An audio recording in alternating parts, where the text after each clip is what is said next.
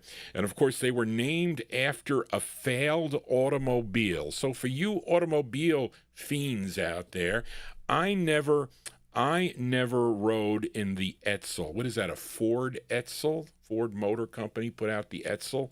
Well, the group was named after the Etzel, which failed, but they didn't fail after their second go-round, of course.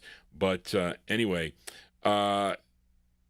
this is from December of 1961. How this got on Randy Wood's Dot record label, I'll never know. Maybe this was recorded for, I'll check the publishing on there. I'll check it out.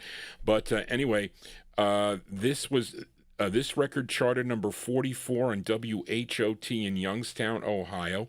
Now, the lead singer, the group is called the Etzels. The lead singer is George Jones Jr., and this is a cool up-tempo tune. I bought this at one of the record shows for $8. The only thing I hated about the record, it's styrene. I think they're vinyl presses of this, though. But let's go to December of 61 by request for Paul in Co-Hosts. Here are the Etzels with My Whispering Heart. Here you go, Paul, for you, the Etzels. Dub and dub and dub and dub, let dub. My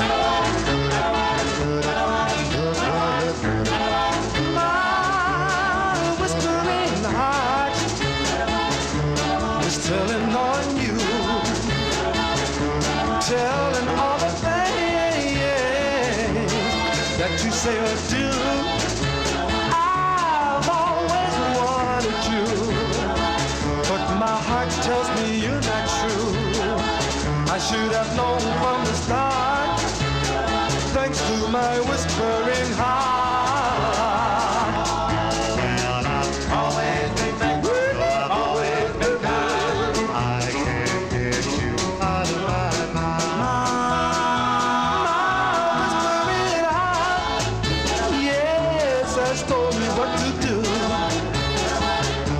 Find myself a true love, forget all about you. Yeah, I should have known from the start, thanks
Okay, from December 1961, the sound of the Etzels here on the Vinyltreasure show. Randy Woods Records, that one there for Paul and Cohos.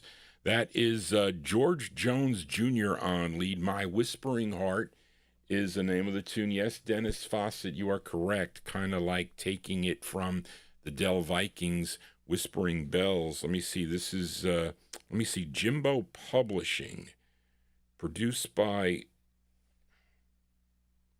Jim, cannot read this, Matarix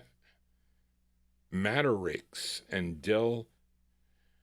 I don't know. I can't read the thing. I can't see. John G's eyes are bad. But Randy Wood, notorious for getting other masters from other labels and putting it out on the Dot label. They had great distribution, Dot Records. They did. So anyway, there you go. That one there going out to Paul, the Etzels. Let us continue in 1961. And let's fill a request for Jack Saperstein in New Jersey. And this group is out of Philadelphia. It's on the Segway record label. This is the same label that included the Echoes. If you're familiar with the Echoes that recorded Baby Blue, which was probably the biggest hit on the Segway label. But this one definitely not a hit for the group. And it has the bass lead here. Okay, this interesting, though, that this tune is arranged and conducted by Johnny Madera and David White. Of course, David White was a member of Danny and the Juniors. And, of course, Johnny Madera, he had records on his own, of course, had the hand in... They both had the hand in At the Hop by Danny and the Juniors. But this one from May of 61 for Jack Saperstein, who once owned this 45 on an original. Here are the High Tones. High Tones on Segway. It's called Sure as the Flowers. Here you go, Jack, for you.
Sometimes wonder, darling. Yes, darling, as my mind wanders farther into space, I sometimes feel like crying, darling, and wonder why the flowers bloom in the spring. Well,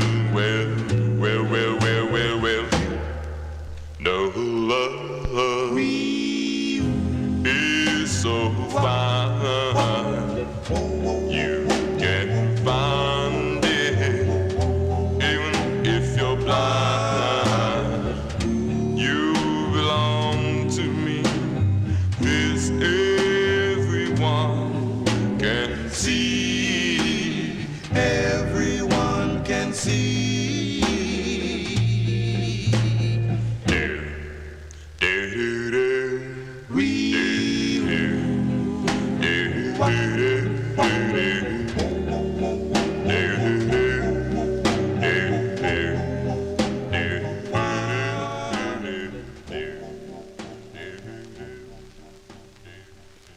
Okay, that's the bass man on lead there for a group called the High Tones.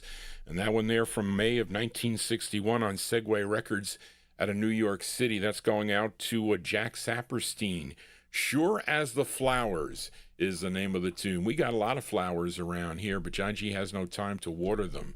Hopefully my sister Tony will do that chore. I can't do it. Anyway, let's continue here in 1961. Let's fill a request for Tim Doyle in Altoona, Pennsylvania. And this group hails from Brooklyn, New York. This is their debut single.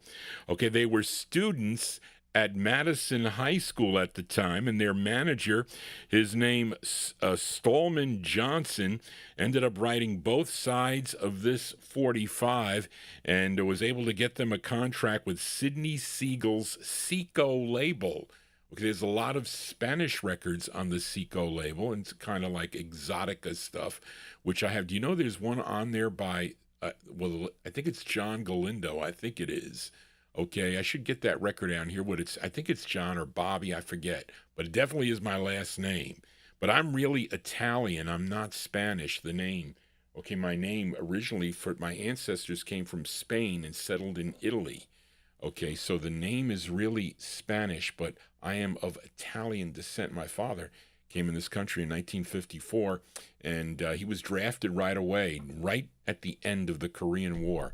And he was in the service there, and then they wanted him to stay, and he said, no way. He wanted to start a family, and then he got out. But anyway, how we get on that topic? Because of the Galindo thing on the Seco label. But anyway, this is this group included Richie Smith, first tenor, Lou Smith, second tenor, Joe Cavelli, baritone, Bernie Balkin, the bass, and the lead singer on this, his name is Sal Mondiuri. I think that's how you say it. And anyway, do we have anybody out there celebrating an anniversary? Well, if you are, just so happen to be, this record is for you, and it's a request for Tim Doyle in Altoona, Pennsylvania from July 1961. Let's give a listen to the Caslons. The Caslons on the Seco label. It's called Anniversary of Love. Here you go, Tim, for you, the Caslons.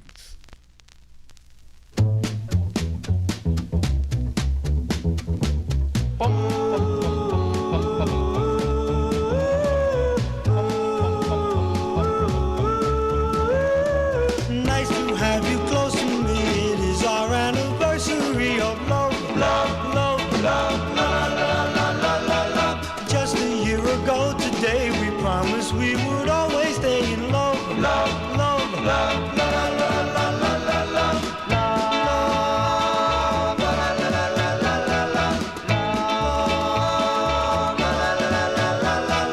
Here's my heart eternally. It's for our anniversary of love, love, love, love, la la la la la la. We've had troubles here and there, but still in all we'll always share our love, love, love, love, la la la la la la la.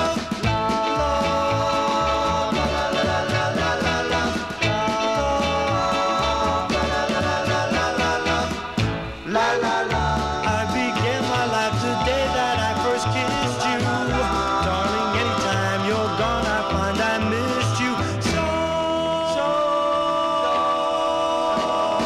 Thank the stars above us, dear, for bringing us our greatest years of love, love, love, love, la la la la la la la. Each and every year we'll see another anniversary of love, love, love, love, la la la la la la la. Love, la la la la la la la. Love, la la la la la la la.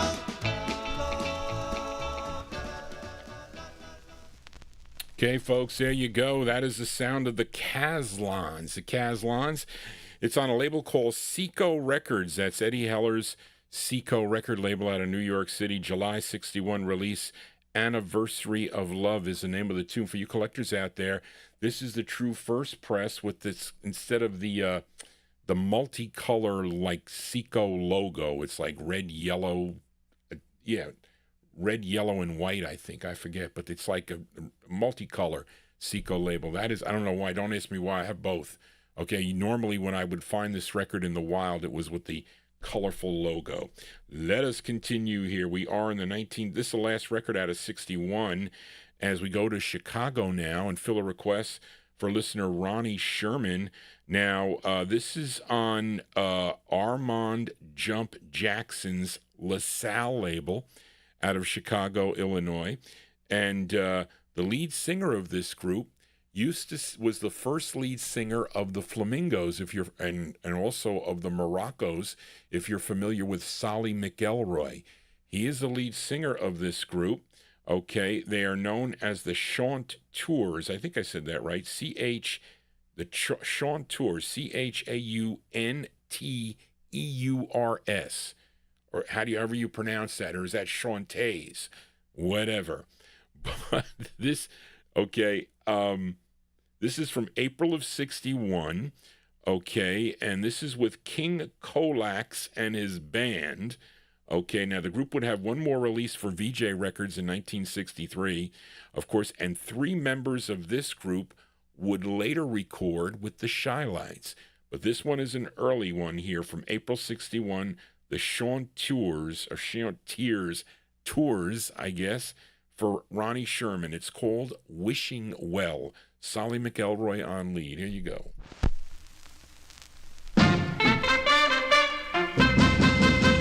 Once in a faraway land, a land of golden sea.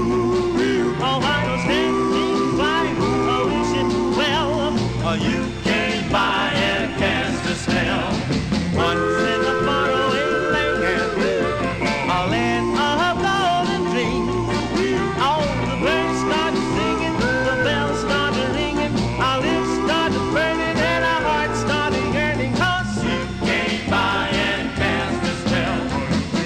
Don't you know, baby? Don't you know, don't you guys got to know? Don't you know, you came by and cast a spell.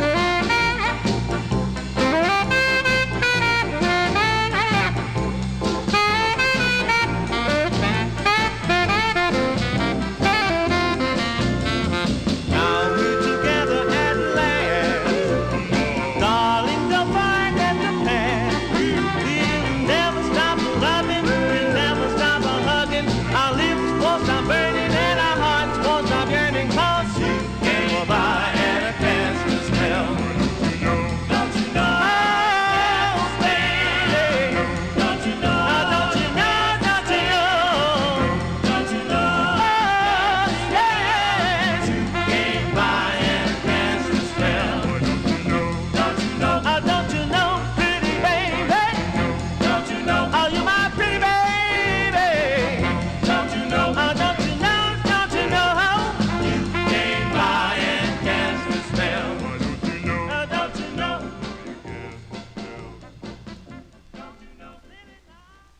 The Chanteurs, they're going out to a listener, Ronnie Sherman, and that is Solly McElroy on lead. That's on the LaSalle record label out of Chicago, April 61, song entitled Wishing Well. I'm going to check something. Did he say Wishing Well, or is this labels reversed?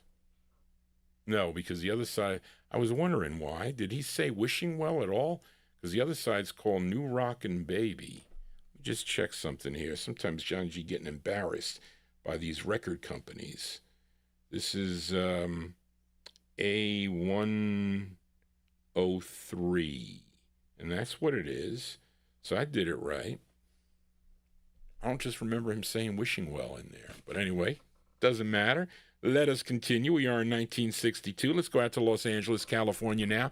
Now, many of you are going to know this tune, okay, as we fill a request for Jessica Stanley. And I wonder if any of Jessica's grandchildren or great-grandchildren are tuned into the program tonight, because maybe they're going to like this tune.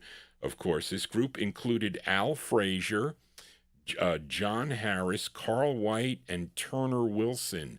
Collectively, they were known as the Rivingtons. Of course, they had a number of, really, this group prior to this, what were the Sharps, okay, who were other groups also. But they had 7 releases on the Liberty record label, okay, and this was their third, and I think this might have been their biggest hit, if I'm not mistaken. And it came out in December of 1962. Well, actually, it did not. It says it's no, Charlene, you got the wrong song here. Charlene's got the wrong song. Charlene, you got their follow-up. I thought this record was 1961. Charlene's got the wrong information, folks, but the same group, okay? She's getting confused, okay, because their second record was called Mama Mau Mau, the Bird. This is the father, okay? Charlene, you got the wrong info. What is the release date? Okay, I think it's 61. And this is called Papa Mau Mau. And this is going out to Jessica Stanley. Carl White is on lead. This is on Liberty Records. I apologize for the condition. John G was too lazy to run and look through the Liberty record, the Liberty box. I was bidding on 45s today. But anyway, it's not that bad, but it's not up to my standards. But we're going to give it a spin for Jessica Stanley. Here you go, Jessica. The Rivingtons. Papa papa papa papa mama mama papa mama papa mama mama papa mama papa mama papa mama funniest sound I ever heard, and I can't understand a single word. Is he serious or is he playing? Oh mama is all he's saying, Papa.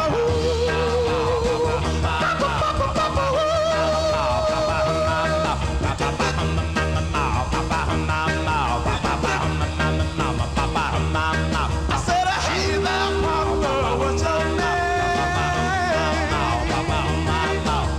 Don't you dare tell me to say no way.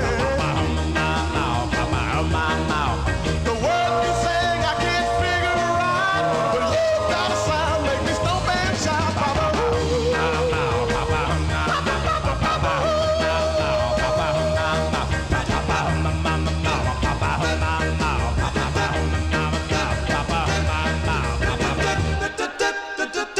Papa, papa, papa, mama, mama, papa, mama, papa, mama, papa, mama,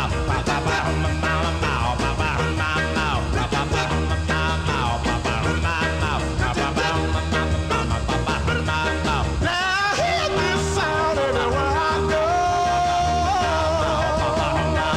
On the record, TV, and the radio. And now it's spread out over the land. I still can't seem to understand,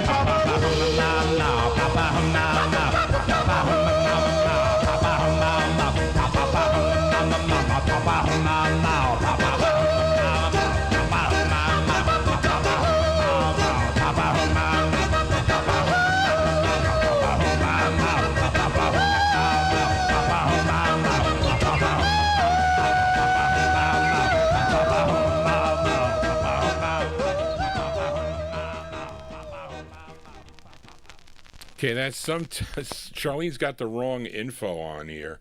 She's got December 62 was the one that Larry wants Johnny to play. Mama Mau Mau. This is Papa. This is Daddy. Okay, the Rivingtons there. That's Carl White on lead. So, of course, the second one bubbled under, but this one was a hit for the group on the Liberty record label. That's for Jessica Stanley. Mama Mau Mau. I think that's what it's called. Hold on a second here. Johnny G's losing his mind. It's Papa Mau Mau is the name of that one. Actually, they all wrote the tune. There you go, on a worn Liberty label. Let us continue here. Let's fill a request now for Record Ralph in Syracuse. This side rarely gets played. Usually we play the flip side of this record, a song called Oh My Angel, as done by this gal Bertha Tillman. Okay. And let's see, Bertha Tillman, she was originally from the state of Texas, and this was her first of two for Bob Shad's Brent record label. And this tune written by J.J. June Jackson. Okay, he was the lead singer of a group called J.J. Jackson and the Jackals, a.k.a. Hank Blackman and the Killers, that also recorded for this Brent record label. And but this is the B-side of the 45 from March of 1962, going out to Record Ralph. Here is Bertha Tillman and a group on Brent Records. It's called Lovin' Time. Here you go, Ralph, for you, Bertha Tillman.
Okay, B-sides here on the Vinyltreasure show. That is Bertha Tillman. That is the B-side to Oh My Angel, which is a great ballad.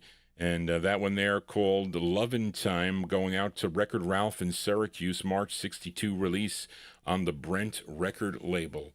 And let us continue here. You know, we already did a earlier record from January of 58 to pay tribute to the late Freddie Cannon, and played the Spindrifts earlier on the Hot record label. But this is a request here, actually a request for two people requested this. John Nocera and Carl Smith requested this tune here, and this was a big hit for him. It should be interesting what the Copyright Police do at this stage of the game. But this was number 3 on Billboard, number 15 on the R&B chart, and this was a number 1 record on WEEL out of Fairfax, Virginia. And the interesting thing is that this song was written, you know, the host of the Gong Show, you remember the Gong Show that used to be on, I don't know what network it was, but his name was Chuck Barris, okay? And he wrote this tune. Now, I don't know what the story is. I would have looked into it if I had time to do it, inside the story of why he wrote this tune about Palisades Park, okay, that was in New Jersey, right? Yeah, New Jersey. I never used to go to Palisades Park. I went to the amusement park for me was in Rye, New York. It was called Playland. I was talking to Steve B about it because he said Steve B lived in Connecticut. So anybody in the tri-state area, you can either go to Playland or you can go to Palisades Park.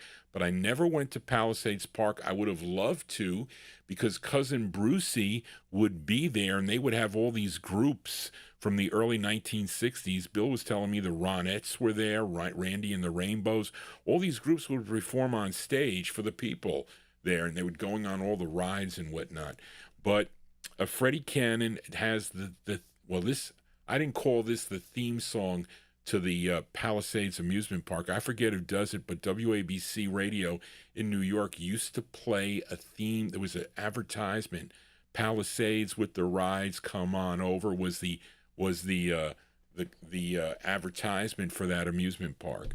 But anyway, we're going to play this in memory of the late Freddie Cannon. This one from April of 1962, and it's by request for John Nocera and Carl Smith. It's Freddie Cannon on Swan Records. This is with Frank Slay and the orchestra. Apologize for the condition. This was the other record I needed to find the mint copy of, but it plays okay. Used to find these in the wild all the time.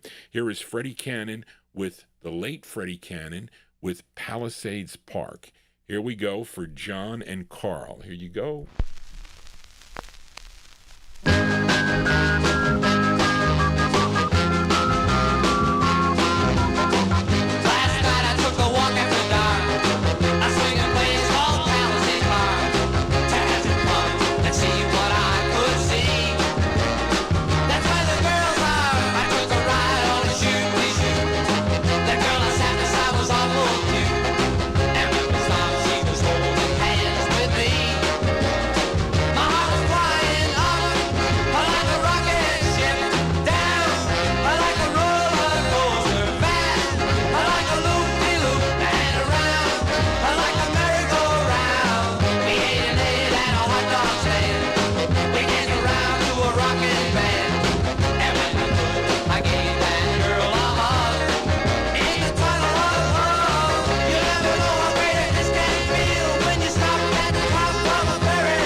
Okay, there you go. That one there, the late Freddie Cannon there. The folks, I had a problem with the, it looks like the, I didn't have a picture there for a second.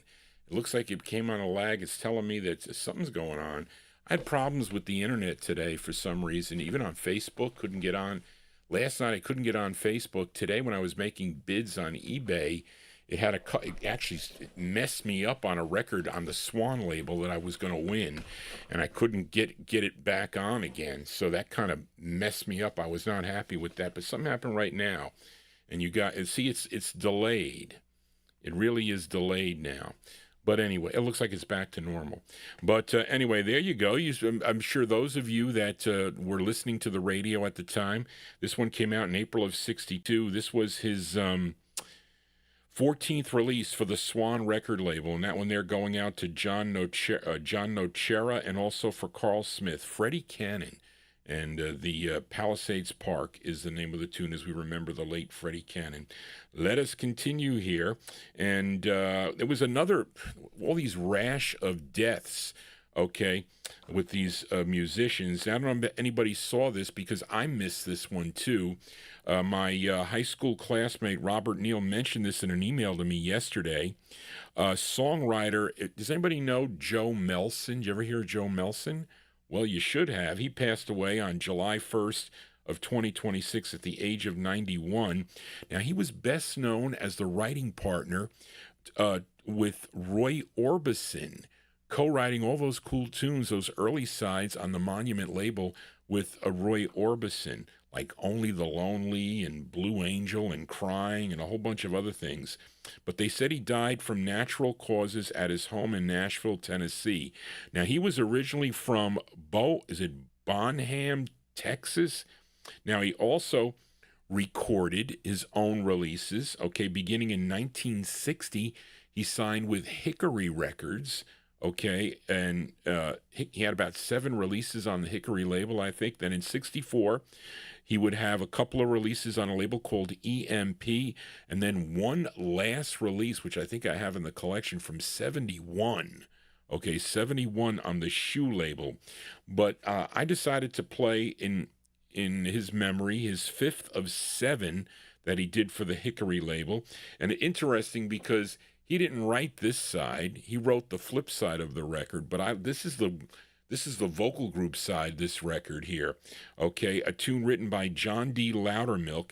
Now, he recorded this on August 29th of 1961. Now, the backing vocals on this are the Jordanaires and also the Anita Kerr Singers and his writing partner, Roy Orbison. They're all singing behind him on this. So we're going to send this one out to Aaron, a.k.a. Macintosh, in our YouTube chat room from June of 1962. Let's give a listen to Joe Melson on Hickory Records. It's called Love is a Dangerous Thing. Here you go, Aaron, for you. Love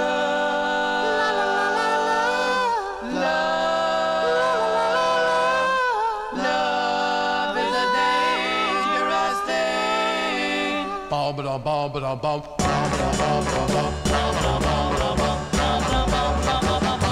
left my baby's house the other day.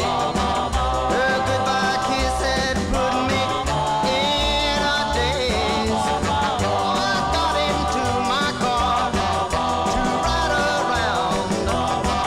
I drove off of a bridge and darn near drowned.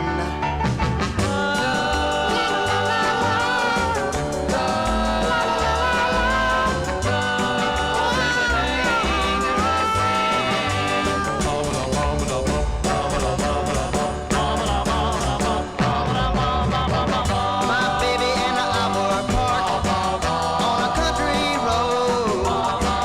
We were holding hands and listening to the radio. When the cops came up in the car, flashing their lights, they took my baby home but locked me up all night.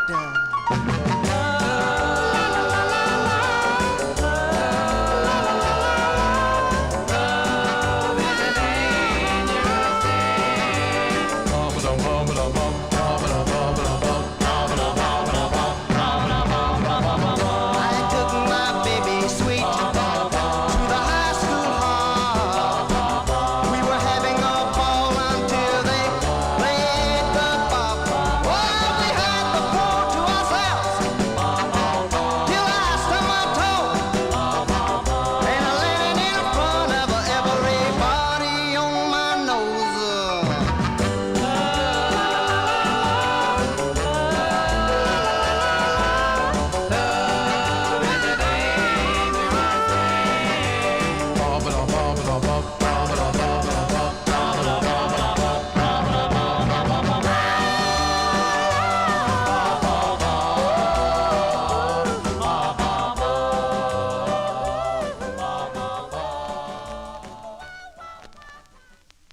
Okay, as we pay tribute to the late Joe Melson there. Joe Melson on Hickory Records from June of 1962. We'll send that one out to Aaron, a.k.a. Macintosh, in our YouTube chat room. It's called Love is a Dangerous Thing. I don't know about that. I don't know how dangerous it could be.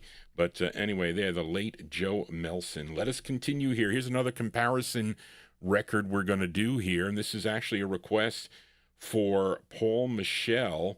And this group originally from South Bend, Indiana, and they recorded this record twice. Okay, first they did it in October of 1962 for the Ebony record label. Then they would re-record it in, hold on a sec, I'm sorry, October of 1962. Then in February of 63, they would re-record it and re-release it, okay? Was 4 months later. But the group included Richard Green, second tenor, Ralph Wood, baritone, Otis Smith, bass, Peter Woodard, lead, and the lead singer, his name is Glenn Madison. So first we're going to hear the second release. Okay, I'm going to play the second release because that's the one that Paul requested. So up first is from February of 63. The group is known as the Delcos, D-E-L-C-O-S, and this is on Showcase Records, a division of, I think, Monument Records. And the song is called Those Three Little Words. Those Three Little Words. And then we're gonna play the first press, okay, which was known as These Three Little Words. That came out in October of 62. So it was an earlier recording, again, with the same lead singer, Glenn Madison. So up first is Paul's request, the Delcos on Showtime Records, and Those Three Little Words from February 63. Here you go, Paul, for you.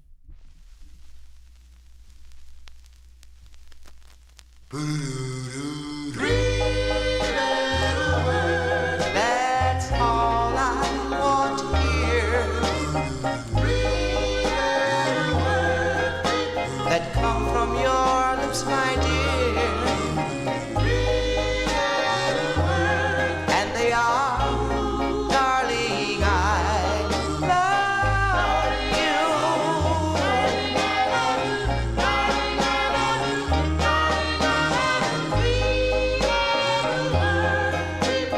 Filled with tenderness,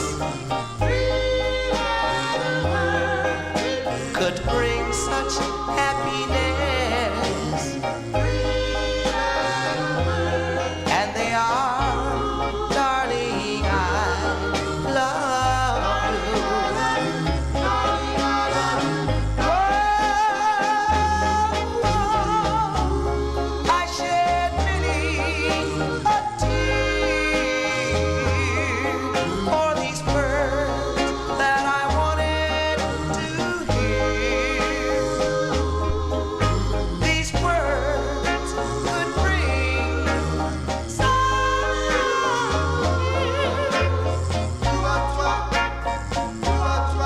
my dear, and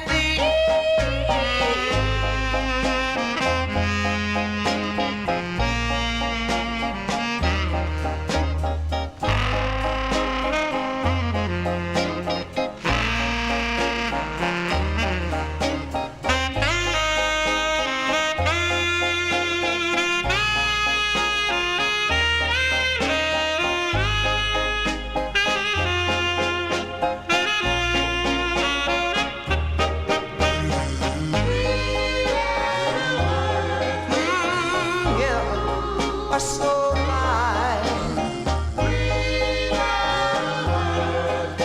That go to make you mine.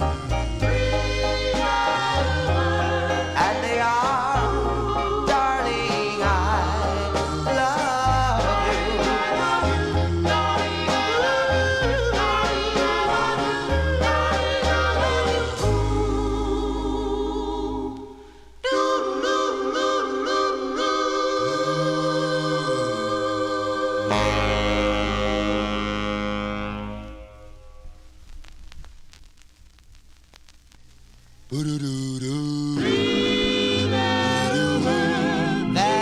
That's all I want to hear.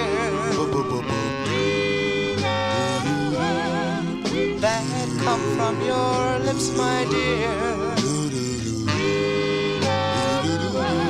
And they are, darling, I love you.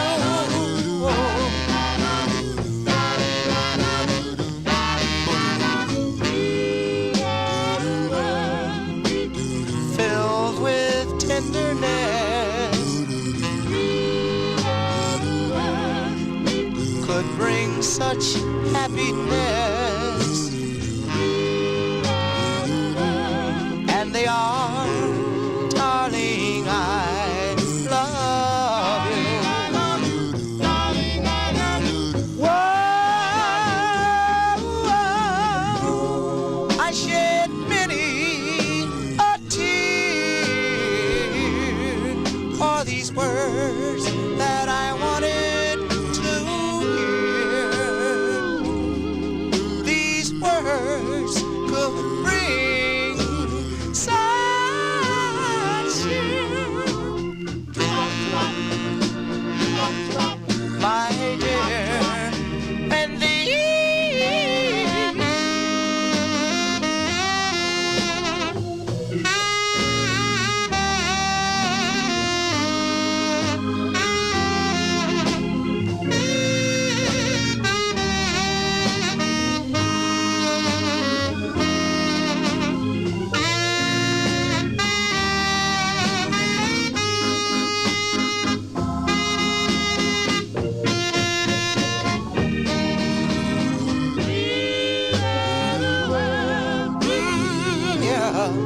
that are so divine, that go to make you mine, and they are, darling, I love you. Darling, I love you. Darling, I love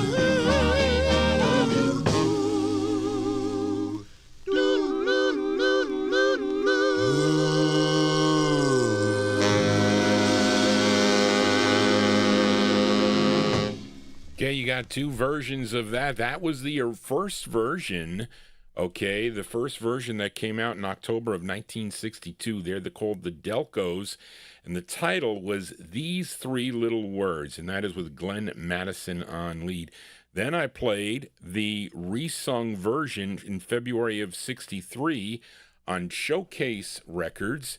Okay, those three little words, again with Glenn Madison on lead. So I think I like the Showcase one better. Interesting thing about this record, at least the one on the Ebony label, the label owner, okay, she had copies of her records, and she advertised in, I don't know, Gold Mine or Discoveries, and this is like sometime in the early 80s, I think. You can contact her and buy copies, and she knew that one of the, I think this one, there's not that many releases on the label, but she had lots of them, and I don't know what happened to them. You know, they all evaporate after a while. But anyway, there you go. But you're talking about the flip side there, Randy, is Arabia. I think that is the A side of the 45. It's up-tempo. So some people like up-tempo, some people like ballads. But anyway, let us continue here. We are in 1962. This is the last one from 62. And this is a request for Delwood Jeff. Last week he requested a Dion record. Okay, we played Sandy, not Lonely Teenager. Played Sandy Charlene.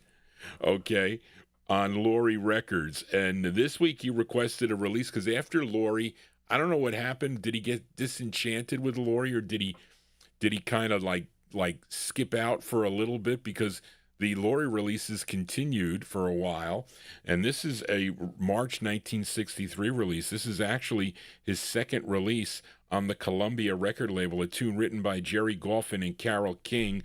It's produced and arranged by Robert Mercy.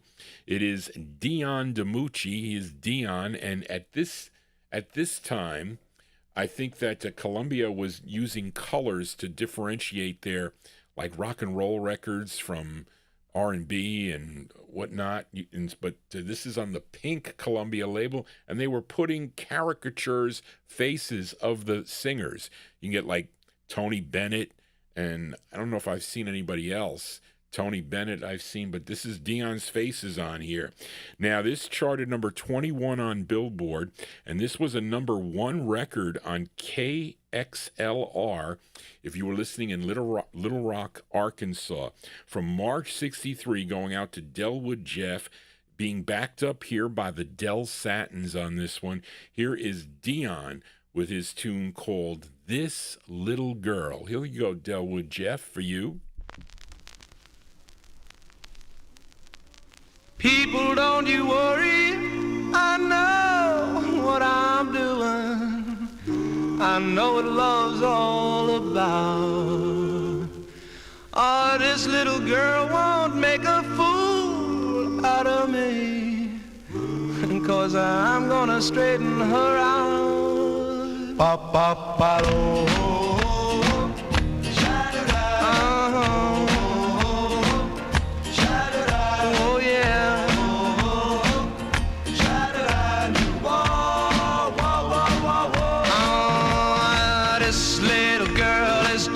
About as mean as they come.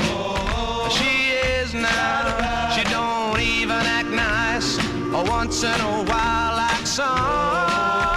Oh yeah. Oh, trouble is her middle name, but I'm glad that's the way she came. I could be the one to tame this little girl. Oh yeah. Oh, this little girl like me much at first. She won't now, and after a while she's gonna think that I'm the worst. Oh yeah, well I won't treat her with kid gloves, and I won't shove her with lots of love, but I'll make an angel of this little girl.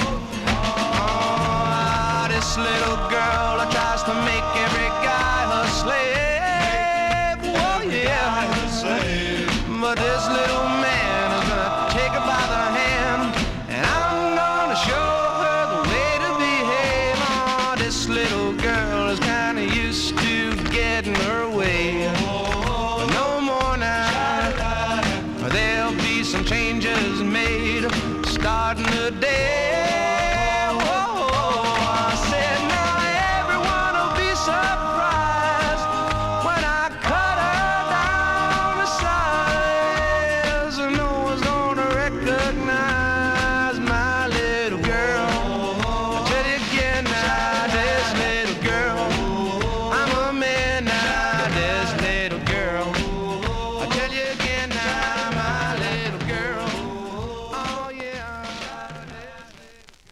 Okay, that's going out to Delwood Jeff in our YouTube chat room. That is Dion and the uncredited Del Satins there, released in March of '63.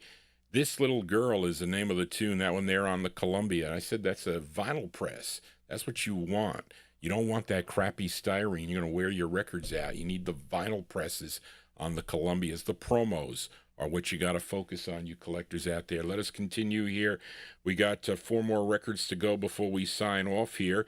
Let's go to Brooklyn, New York now. Fill a request for listener John Cummins. He will be doing, he'll be a special guest on the Rhythm and Blues Serenade with Frank Shingaro and Gordon Skagberg. That'll be on July 26th. That's a Sunday. Okay, you want to tune into the program for John, but he requested this group from Brooklyn. They were known as the Cupids, okay? The Cupids. And the lead singer of the group, his name is Lenny Colton, and he was also the lead singer of the Harps that recorded for Laurie Records, if you know the song Marie, okay? But this song charted nationally. This was number 57 on Billboard, 45 on Cashbox, and let's see, it was top 20 here in New York City on WABC and also on WMCA, okay? But on the KC label, which was Nat King Cole's label, okay? Because Nat King Cole would pick this record up. I think actually it's slightly different, but it's very similar. But I'm featuring the True First Press, which is the much harder to find. It's on Anko Records from May of '63. By request for John Cummins, here are the Cupids singing about their Brenda. Here you go, John, for you, the Cupids. Woo, woo, wee.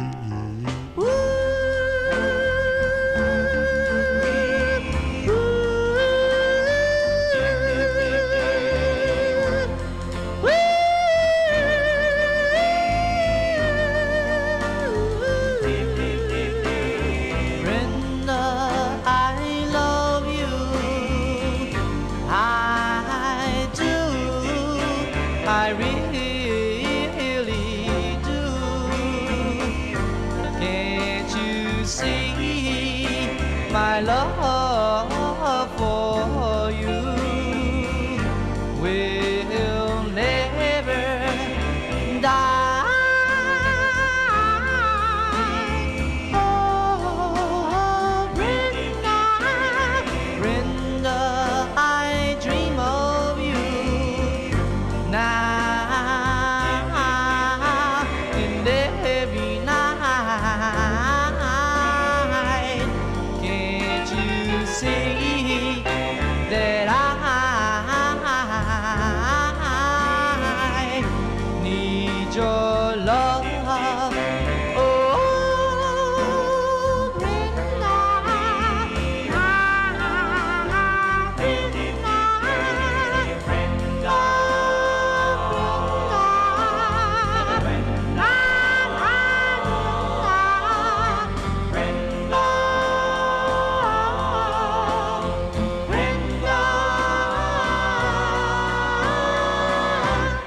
Did, did, did it. Brenda, be mine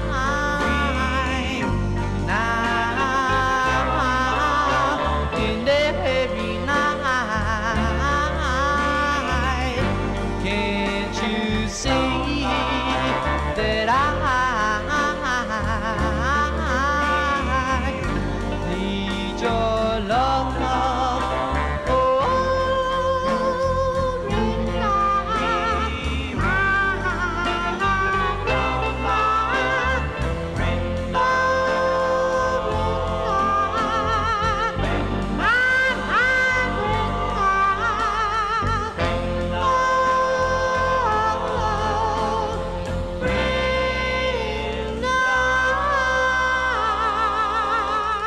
We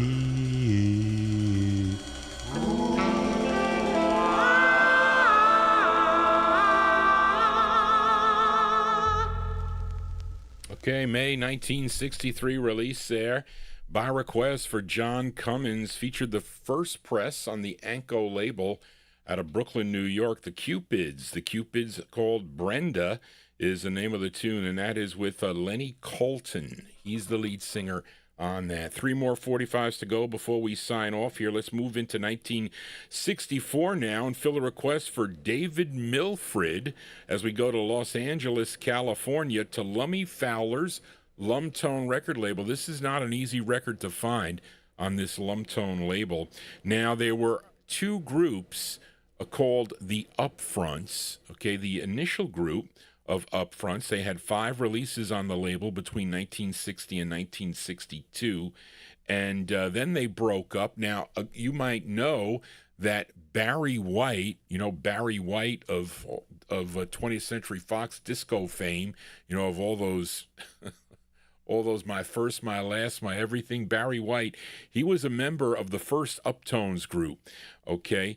But they would eventually break up, and Lummy Fowler, the owner of the label, wanted to create another group of Upfronts, okay? And they would release their final single, and this was their last single that David requested.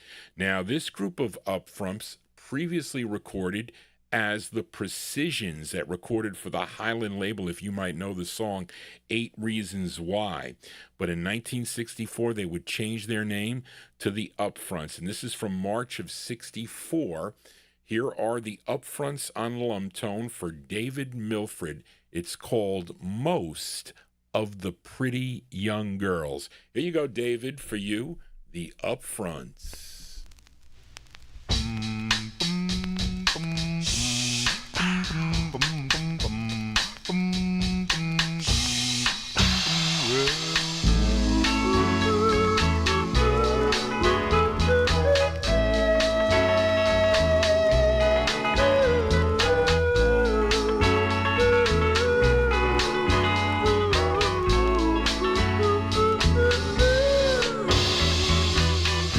Oh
it for my baby. Get it for my baby. Get it for my baby.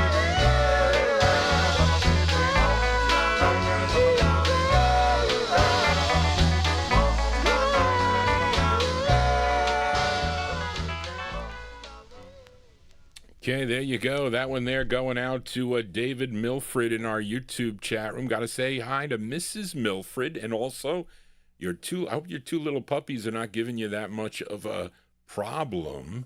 Take them to obedience school. My brother had to take his boxers to obedience school. They didn't listen, but they do listen. He is the alpha. Got to be the alpha. Johnny G is the alpha of the Vinyltreasure show. Anyway, there you go. The upfronts there from March 64, the music becoming transitional, 1964 here. And that one we're actually, Frank Chingaro requested the flip side of that we're going to play on the Soul Show on Wednesday. But that one there, the upfronts on Lummy Fowler's Lumtone Records out of Los Angeles, California.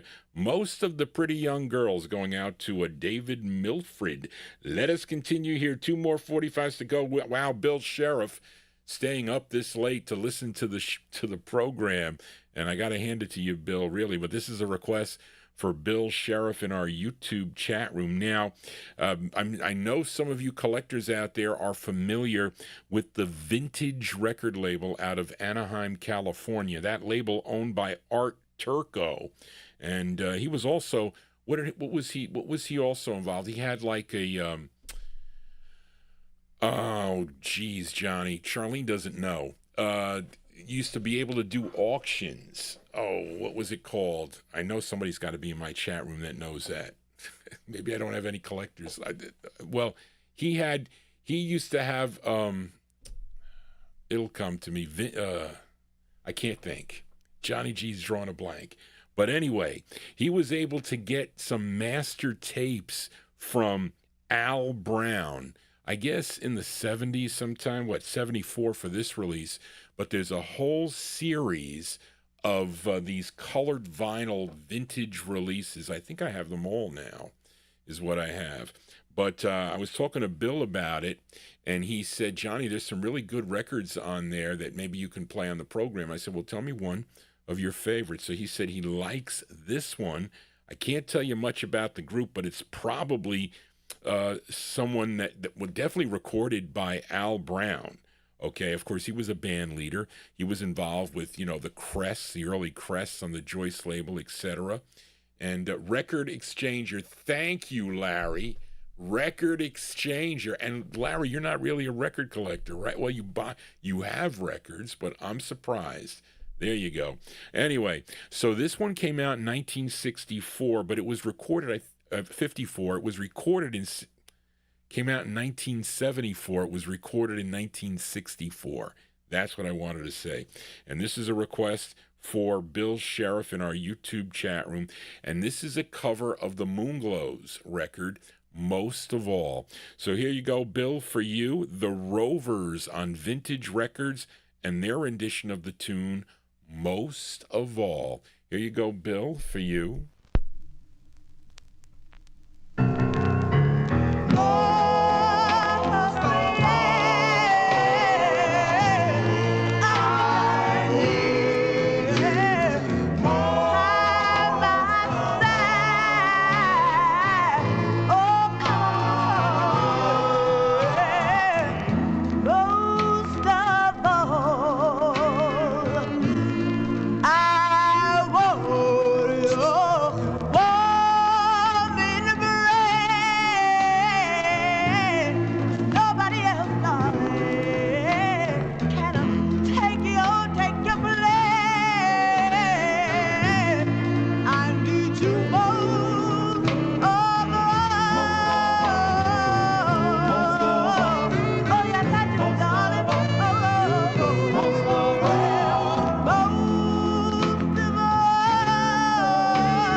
Okay, there you go. That is an unreleased tune there, but evidently released in 1974.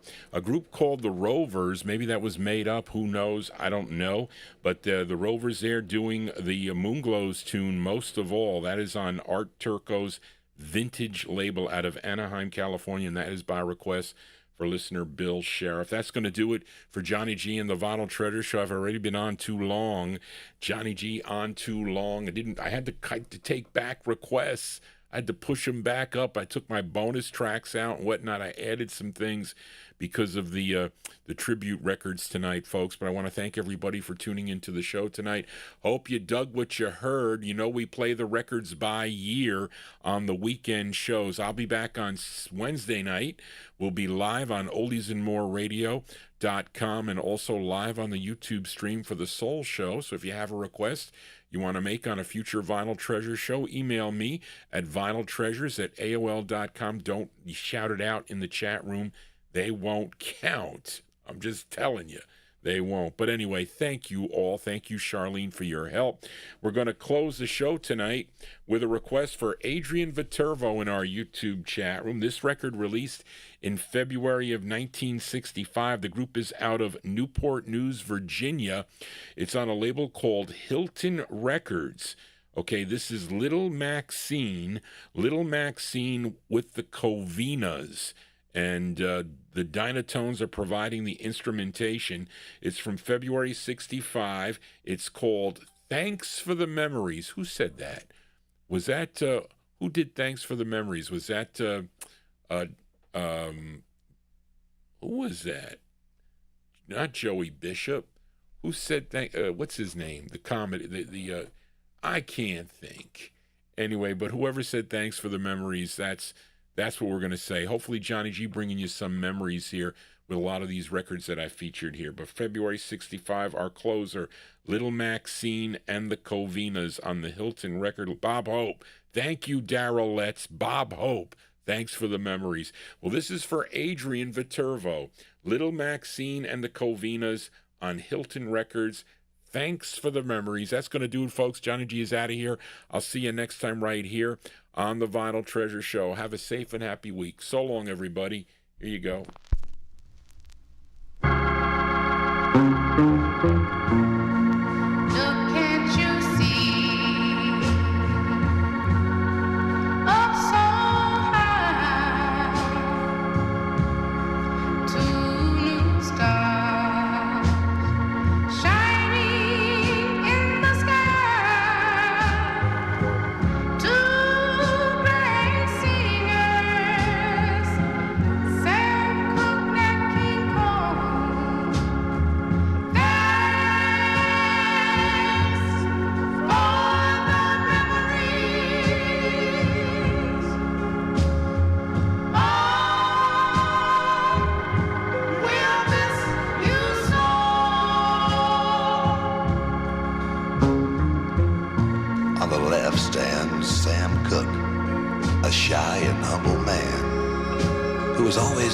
When DJs called him Singin', Swingin' Sam. He had a hard start in life, but Sam was born to sing. So he worked hard writing songs, and soon his boys throughout the land did ring. From Yosemite to the Shake, and all the great hits you made. We'll remember every one and shed a tear when a Sam Cooke record is played.